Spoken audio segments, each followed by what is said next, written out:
I'm Clay Horton. I'm the director of the Green River District Health Department. Our community is continuing to see a very high level of COVID-19 cases, and in fact, with the Omicron surge, we are experiencing more cases than we ever have previously. So I want to remind everyone, there are things that you can do to protect yourself. They are very important. First and foremost, if you have not gotten vaccinated for COVID-19 yet, and you're age 5 or above, or those in your family are age 5 and above, please go out and get vaccinated if you are eligible for a booster shot.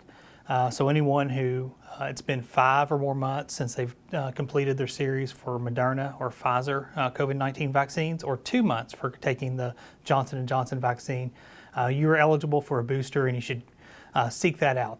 We know that those are effective in preventing severe illness.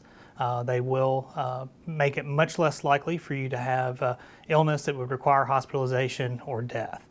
And beyond that, we know that masks are an effective measure to slow the spread of COVID-19. If you're in public, you're especially in indoor public spaces, having to be around other people, make sure you wear a mask that covers your mouth and your nose. And that will make it less likely for you to contract COVID-19, spread it to those that you love, keep you from missing out on those important moments, keep you from missing work, keeping your kids from missing school. So it's important that you're not, that while you're infected with COVID-19, that you're not taking the chance on infecting others. So we were asking people who are not showing symptoms, that a lot of times people will test positive but never really have any symptoms, that they should isolate at home for a minimum of 5 days. If you experience symptoms, you should isolate until those symptoms resolve or until they're greatly improved, but for a minimum of 5 days. And if you're not up to date on your vaccinations and you come in close contact with someone who has COVID-19, you should quarantine, meaning you should stay at home, stay away from other people for at least 5 days to make sure that you don't come infected. It's a good idea at that point to seek out and get tested for COVID-19. And if you test negative, you can leave quarantine, but you should wear a mask, a tight, well-fitting mask, for 5 additional days. So, any mask is better than no mask, but especially for those that are having to be in spaces with lots of other people, for those that are immunocompromised or vulnerable, it's a good idea to look for a higher quality, a higher filtration mask. Something that bears a label like an N95, a KN95, or a KF94 mask are all better choices than the cloth mask that we've all become accustomed to.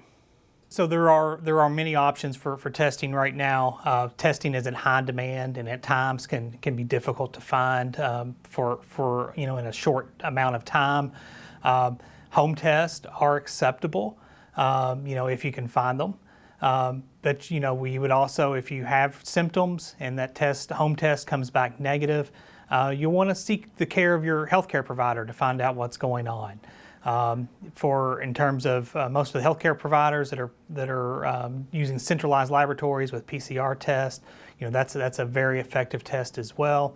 The federal government today opened up a website which was COVIDtests.gov, where every family can order 4 tests to be sent directly to their household.